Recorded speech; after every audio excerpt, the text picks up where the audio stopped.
high friends welcome back to my channel friends ఈ రోజు మనం స్టాక్ మార్కెట్ లో స్టాక్స్ కొనేటప్పుడు మనం ఏ పారామీటర్స్ అనేవి కన్సిడర్ చేసుకోవాలి అనే విషయాల గురించి అయితే ఈ వీడియోలో మాట్లాడుకుందాం ఫ్రెండ్స్ చాలా మందికి తెలియక ఎలా పడితే అలా స్టాక్స్ కొనేస్తా ఉంటారు సో ఒక మంచి స్టాక్స్ కొనుక్కోవాలి అనుకుంటే వాళ్ళు ఏమేమి ఫాలో అవ్వాలో ఈ వీడియోలో నేను ఫుల్ డీటెయిల్ గా అయితే చెప్తాను ఫ్రెండ్స్ వీడియో గనుక నచ్చితే మన ఛానల్ ని అయితే ఖచ్చితంగా అయితే సబ్స్క్రైబ్ అయితే చేసుకోండి అందుకంటే ముందుగా చిన్న లైక్ అయితే ఇవ్వండి నాకు కొంచెం సపోర్టివ్ గా అయితే ఉంటది ఇంకా లేట్ చేయకుండా టాపిక్ లోకి అయితే వెళ్ళిపోదాం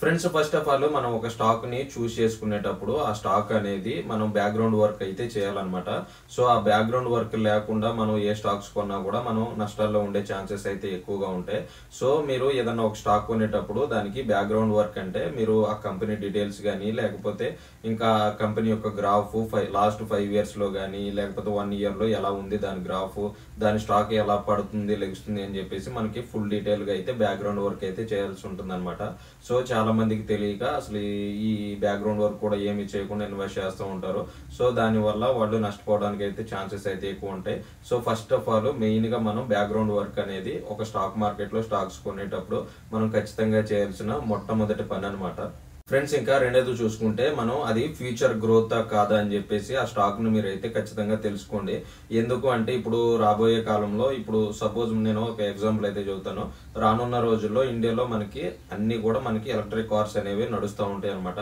సో మీరు పెట్రోల్ కి సంబంధించిన కార్స్ కొనుక్కొని మీరు అలాంటి స్టాక్ లో ఇన్వెస్ట్ చేశారు అంటే మీకు నష్టాలు వచ్చే ఛాన్సెస్ అయితే ఉంటది సో మీరు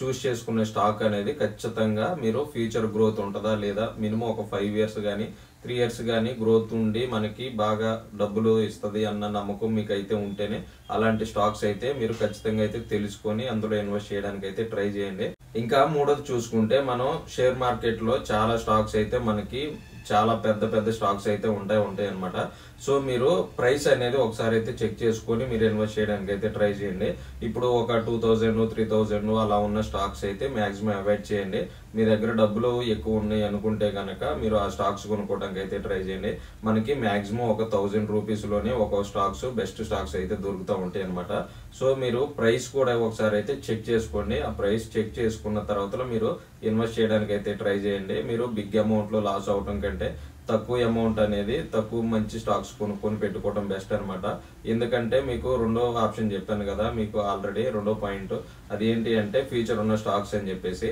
సో మీరు ఫ్యూచర్ లో పెడుతున్నారు కాబట్టి మీరు తక్కువ ప్రైస్ ఉన్న స్టాక్స్ కొనుక్కోవడానికి అయితే మాక్సిమం ట్రై చేయండి సో మీరు ఒకవేళ లాస్ లో ఉన్నా కూడా మీకు కొంచెం తక్కువ అమౌంట్ అనేది లాస్ అవడానికి అయితే ఛాన్సెస్ అయితే ఎక్కువ ఉంటాయి అనమాట ఇంకా నాలుగో పాయింట్ గురించి కనుక మనం మాట్లాడుకుంటే మనకి మనం కొనుక్కుంటున్న స్టాక్ ఏ కేటగిరీకి సంబంధించిందో మీరైతే ముందుగా అయితే తెలుసుకోండి అంటే ఇప్పుడు మనకి కేటగిరీస్ చాలా ఉంటాయి అనమాట అది ఎలాగంటే హాస్పిటల్స్ కి సంబంధించిన కేటగిరీస్ కొన్ని ఉంటాయి అలాగే ఇప్పుడు మన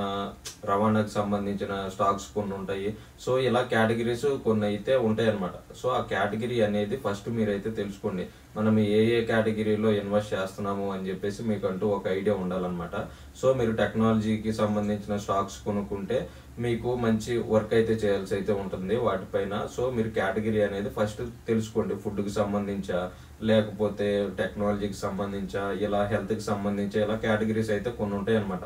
సో ఆ కేటగిరీ అనేది ఫస్ట్ అయితే మీరైతే తెలుసుకొని ఇన్వెస్ట్ చేయడానికి అయితే ట్రై చేయండి ఇంకా ఐదో పాయింట్ గురించి కనుక మనం చూసుకుంటే మనం స్టాక్ మార్కెట్ టైమింగ్స్ లోనే స్టాక్స్ అయితే కొనడానికి అయితే ట్రై చేయండి ఫ్రెండ్స్ చాలా మంది ఏం చేస్తారంటే స్టాక్ మార్కెట్ టైమింగ్స్ అయిపోయిన తర్వాత కూడా స్టాక్స్ కొనుక్కోవడానికి అయితే ట్రై చేస్తూ ఉంటారు మీరు స్టాక్స్ మార్కెట్ టైమింగ్ అయిపోయిన తర్వాత కొంటే మీకు నష్టాలు కానీ మనకి స్టాక్ మార్కెట్ క్లోజ్ అయిపోయిన తర్వాత కొంటే కొన్ని నష్టాలు వచ్చే ఛాన్సెస్ అయితే ఎక్కువ ఉంటాయి అనమాట సో స్టాక్ మార్కెట్ లో ఇన్వెస్ట్ చేసి స్టాక్స్ కొనేటప్పుడు మీరు మార్కెట్ టైమింగ్స్ లోనే కొనడానికి అయితే ట్రై చేయండి ఎందుకంటే మార్కెట్ అనేది యాక్టివ్ గా ఉంటది మీ ట్రాన్సాక్షన్స్ కానీ ఇవన్నీ కూడా మీకు ఫాస్ట్ గా అయితే జరగడానికి అయితే అవకాశం ఉంటాయి ఫ్రెండ్స్ మనకి ఈ 5 పాయింట్లు మేజర్ గా అయితే మనం చూసుకోవాలన్నమాట ఒక స్టాక్ కొనేటప్పుడు సో మీరు ఎవరైతే ఇన్వెస్ట్ చేయాలి ఒక మంచి స్టాక్స్ కొనుక్కోవాలి అనుకుంటే గనక ఈ 5 పాయింట్లు అయితే కన్సిడర్ అయితే చేయండి సో ఫ్రెండ్స్ వీడియో అయితే నచ్చిందని చెప్పేసి నేనైతే అనుకుంటున్నాను ఈ వీడియోని చివరి వరకు చూసినందుకు చాలా థ్యాంక్స్ ఫ్రెండ్స్ మీకు స్టాక్ మార్కెట్ గురించి ఏ డౌట్స్ ఉన్నా కూడా